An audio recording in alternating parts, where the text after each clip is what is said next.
doesn't need an introduction, but we're going to read this anyway. A native of Dunmore in Pocahontas County, Charles Wilfong and his wife Linda have three children: Nicole and husband Silas Sadler, Christine and husband Arthur Sharp, Charles II and wife Michelle.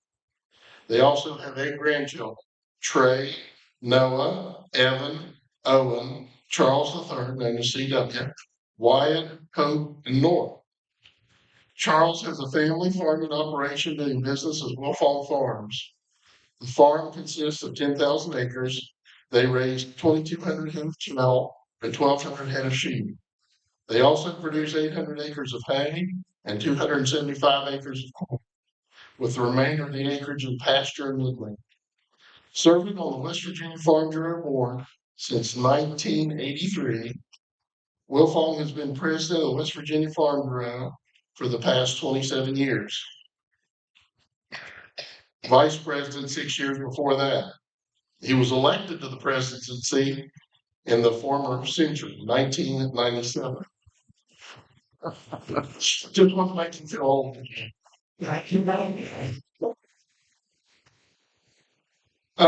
Through his involvement with agriculture, Wilfong has been the recipient of various awards, including the Master Farmer Award and the FFA Star Farmer West Virginia Award. He is also the past president of the FFA. Charles Wilfong is a member of the New Hope Church of the Brethren, Frost, West Virginia. I give you our president, Charles Wilfong.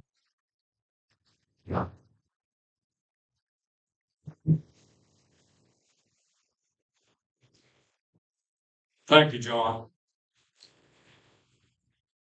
I'm just thinking back, over the years of, where we've had our annual meeting at, what we've had to deal with at different times.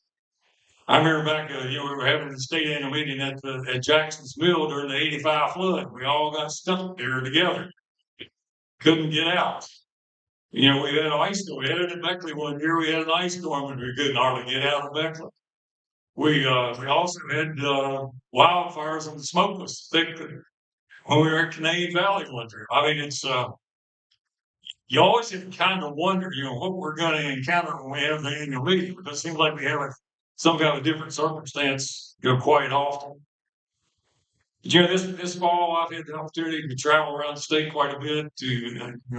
I think I've been able to hit about 20 of the county annual meetings this fall, and it's that's the part of doing this job that I guess I like the best, because you get to go out and see friends and neighbors, and those of you in Farm Bureau are just part of the Farm Bureau family, and my family has my whole family has grown up in Farm Bureau. It seems like when my kids were little, the only time we went on any kind of trip was a Farm Bureau trip, and they'll probably verify that.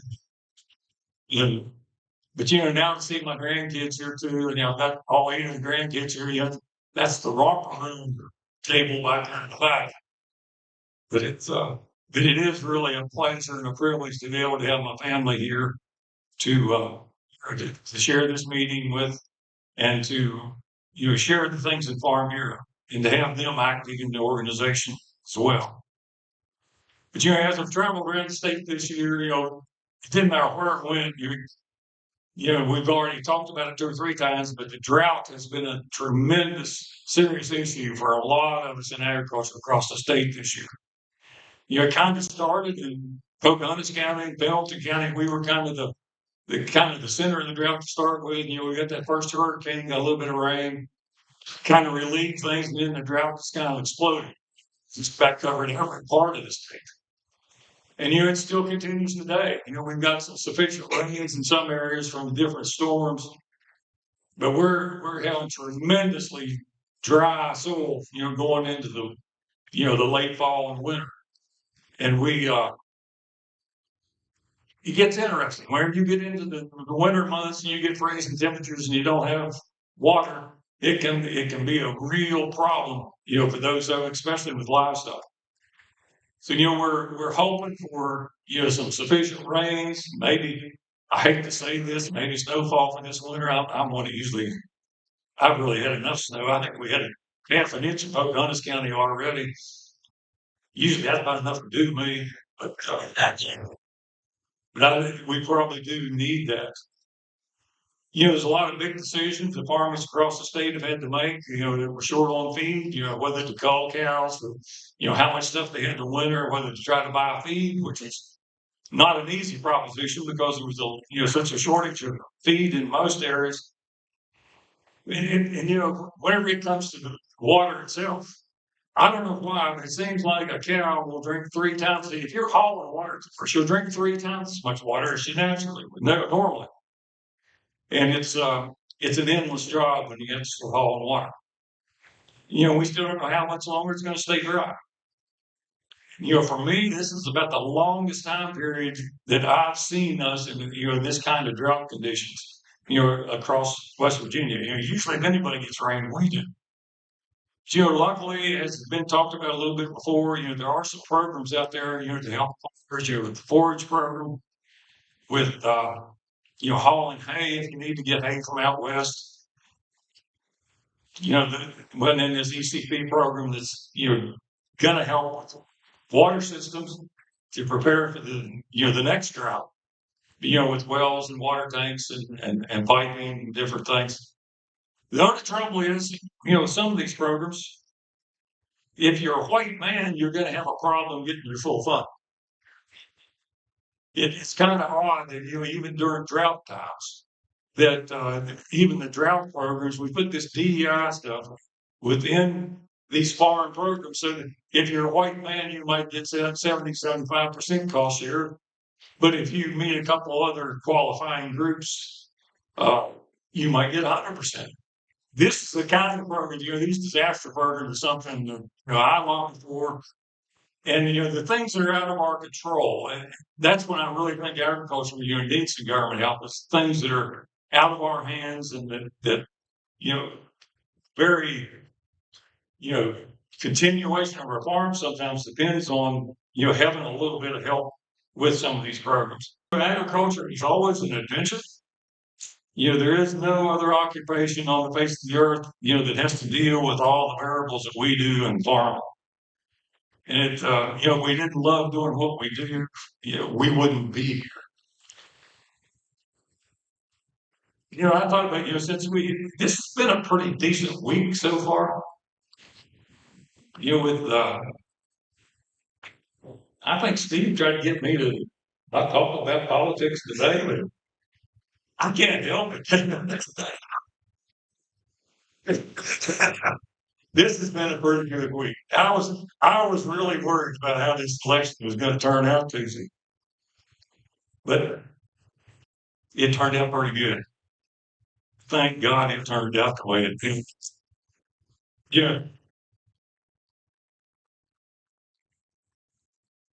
Here in West Virginia, we really did our part. I was hoping that West Virginia would give Trump the highest percentage of any state in the country, but we missed that mark by just about 1.5%. We finally ended up giving Trump 70.2% in the election, but Wyoming beat us out with 71.5%. So, but that was one distinction I was hoping we would have, if we give Trump the biggest victory across the country. But what makes it even better is that he actually won the popular vote as well. A lot of these commentators, I don't know how to describe some of these news people, supposedly news people, but I know they would have tried to say he was illegitimate if he hadn't got the popular vote as well. It takes that argument kind of away from him. But getting the electoral college and the popular vote makes it good. I even had to go over and watch CNN, MSNBC, and some of those. I had to go the next day or two. I really wanted to watch the kids explode. But some of them, it was pretty close to it. It was kind of rewarding to get to see that. If truth be known, I'll bet you Joe and Joe Biden voted for it too.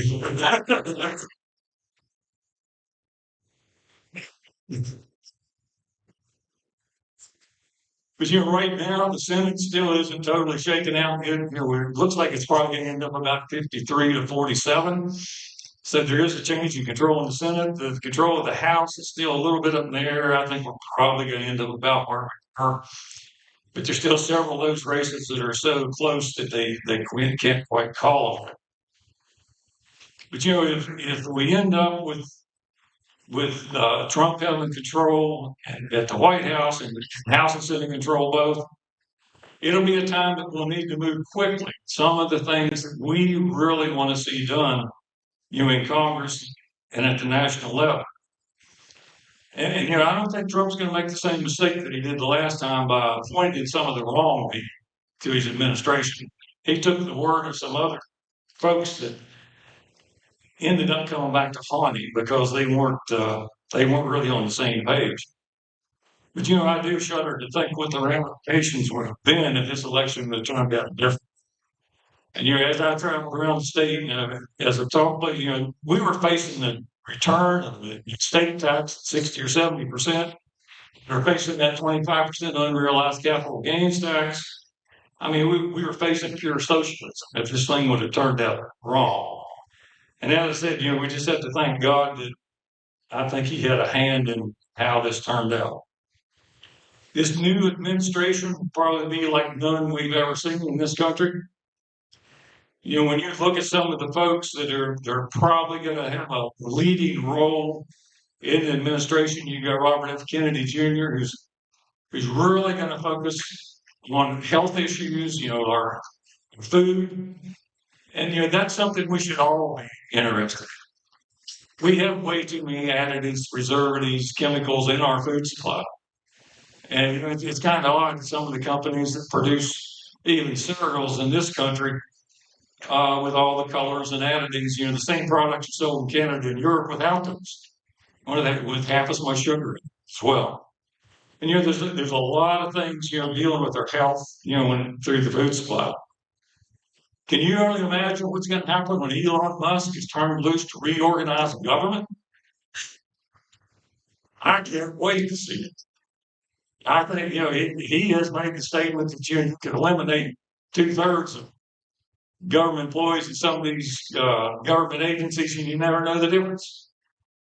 I think he's probably right, and I think he and Trump are going to have the guts to do that. And you look at other people that are going to be involved, like Tulsi Gabbard, John Homan, with Homeland Security. I mean, we're going to get the border, we're going to get it sewed up, and we're going to, hopefully get this illegal immigration thing under control. Still not sure who's going to be Secretary of Agriculture. There's been some rumors running around.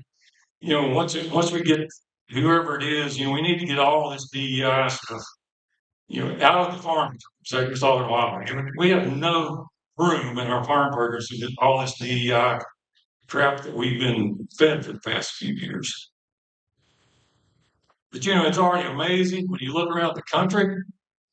We got states like California, New York, Illinois, New Jersey, these states that are trying to Trump-proof their states. They don't want Trump to be able to straighten out their economy, to straighten out the issues they got, the crime issues. This whole thing with sanctuary cities and sanctuary states has got to end. And I just hope to goodness that Trump cuts the money. If they don't get those sanctuary status for those entities, I hope they can cut the funds off, for them.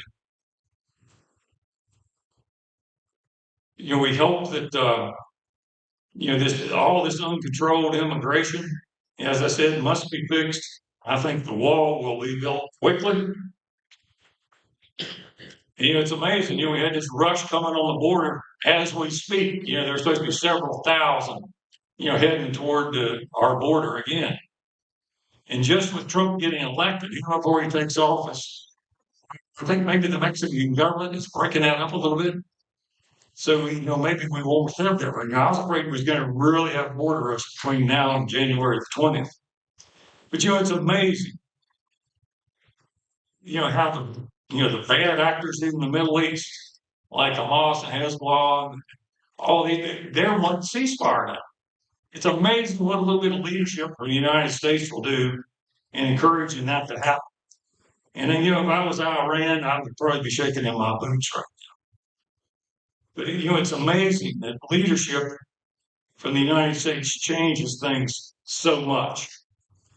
The liberal news media, they just can't believe that we didn't want higher taxes, Green New Deal, electric vehicle mandates, more regulation. And I don't know why they can't understand why we didn't even want, suppose, has been boys competing against girls in sports. Uh, I've never run across anybody yet that thinks that's right, but I don't know, and I don't know why so many of our politicians seem to think this transgender thing, especially dealing with sports, and they also they they support socialism. A lot of the news media is very socialist, but very few people across this country could deal with what President Trump has had to deal with the lies, lawsuits, the traitors from within his own administration, the assassination attempts, and everything that he's had to deal with. It takes a great leader to have done what he continues to do. But that's probably enough about the national politics. We've talked about this before. The political transformation that's happened in West Virginia, and it's taken place over the past several years. Here in the state, right now, we, as a result of this recent election, our state senate will have 32 Republicans and 2 Democrats. The House will have 91 Republicans and 9 Democrats. John was talking about several years ago, whenever I got in stuff. And back in 91, 92, about the time that I was first elected as vice president of this organization, there was 1 Republican in the state senate, 33 Democrats. There was 20 Republicans and 80 Democrats in the House. And it's just amazing, what has happened, during those years, and how it's changed what's happening politically for West Virginia. At that time, every statewide office was democratically controlled, and now everyone is Republican controlled. And I'm not saying either party is always right, but there are factors, and really the parties have really left people rather than people leaving them.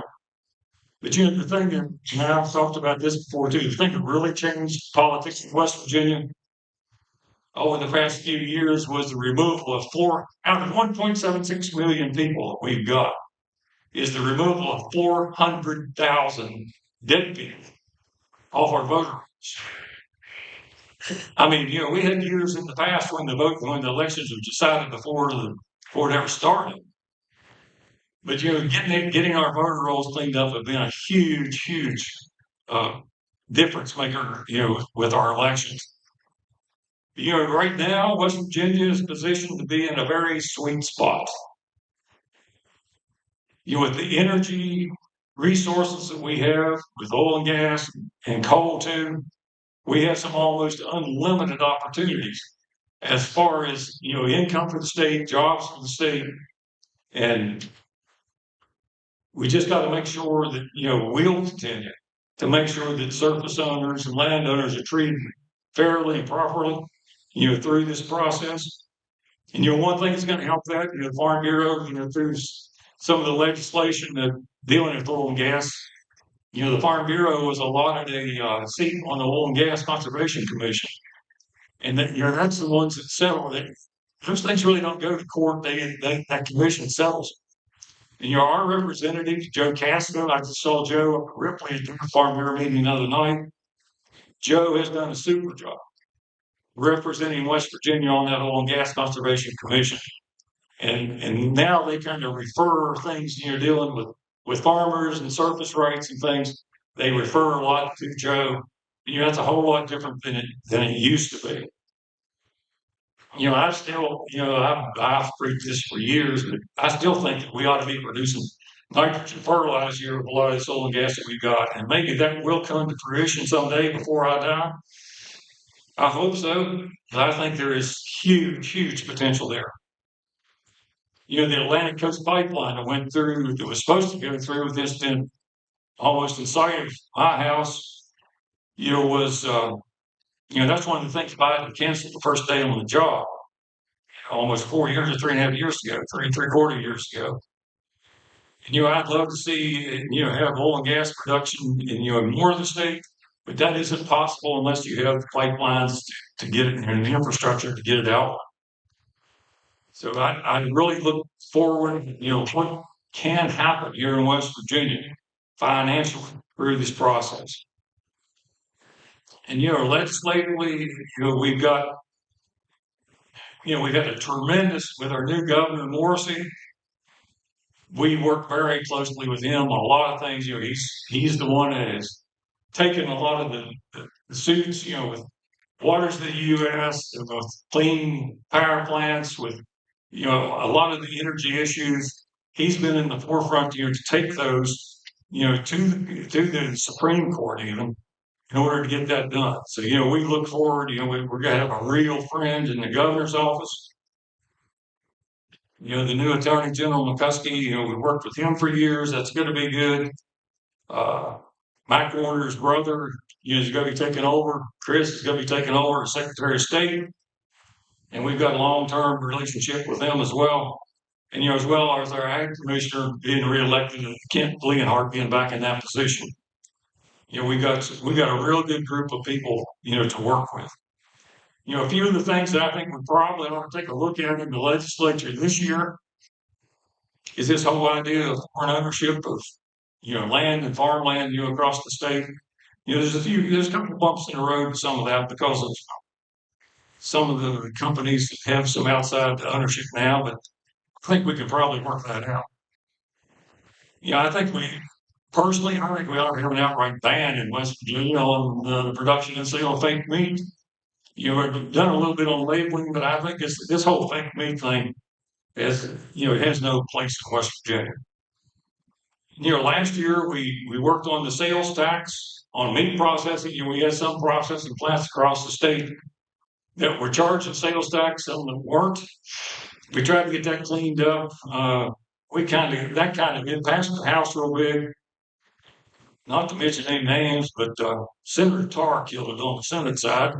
I think that was probably retribution for an oil and gas issue or two. Well, but we hope we can get that passed this year. It's going to be a little bit of a fusion in the Senate.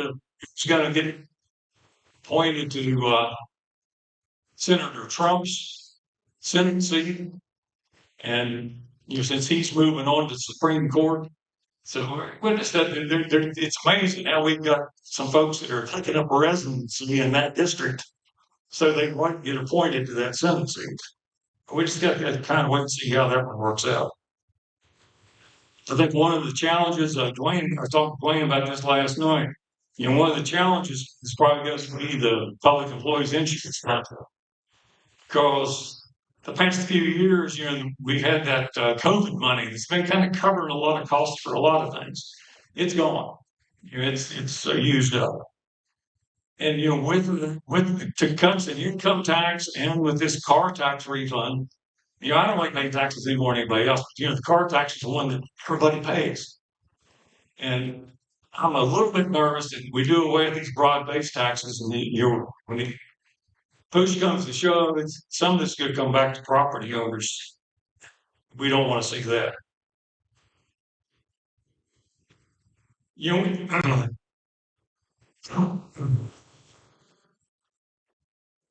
need to relay our concerns, about taxes and issues to deal with. We've got a lot of new people that will be in the legislature. And like I said, we look forward to the upcoming session.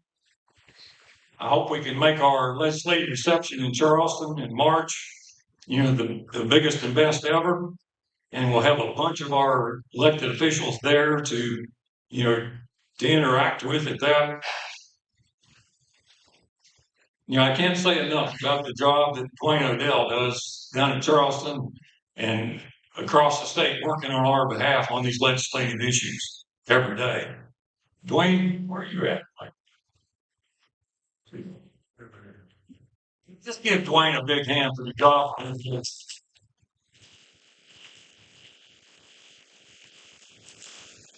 I don't think we could have a better lobbyist working on our behalf than Dwayne O'Dill.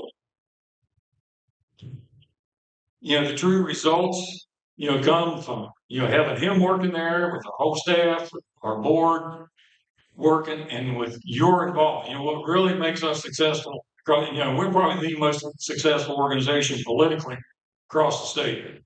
But it's your all's involvement and your all's relationship with our legislators that's what makes that possible. Moving on, we just have to, I'm glad to see that our magazine, Ron, you continue to improve it. Our magazine continues to get better all the time. And, we have a first class magazine for our folks, and I just appreciate that job that you do. And, Vice President Pitzenbarger here is, he's kind of the host of our new project. I always thought he had more of a radio face podcast. He's going to be the host of this new West Virginia Farm Bureau podcast, to work on, to interview folks about things of interest to the State Farm Bureau, and to, if you have a topic of interest that you'd like to see talked about or investigated, let us know. Because we're going to be, Ron, I don't know how weeks ago or every still do it that way. Don't do whatever. So we look forward to having that opportunity to share our information with the members and non-members as well. And I think it's going to be a really, really good project. I'm proud of the work that this organization does, all across the state. We've got lots of people sitting right here in this room that do this superb job every day, keeping our county organizations running, keeping the state organizations running, and to, get us to where that we need to be. I think, we have a bright future in this organization. We've had a bump or two in the road with membership. Our partnership with our friends from Kentucky, and it's going to play a major role in helping us to grow the West Virginia Farm Bureau and the future of this organization. And, we're going to hear from them here in a little bit later. But please join me in giving our friends from Kentucky a hand for being here to work with us and to, help us to advance our organization as well.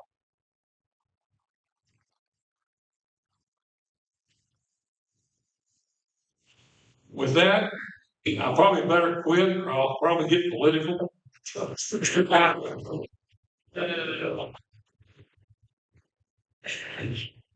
But it is good to be here and to be able to have this organization to continue and to work on that, all the aspects of agriculture and rural life across West Virginia that we do. And I personally, truly appreciate what you do and what we are able to do together in this organization. So thank you. And I'll leave it there.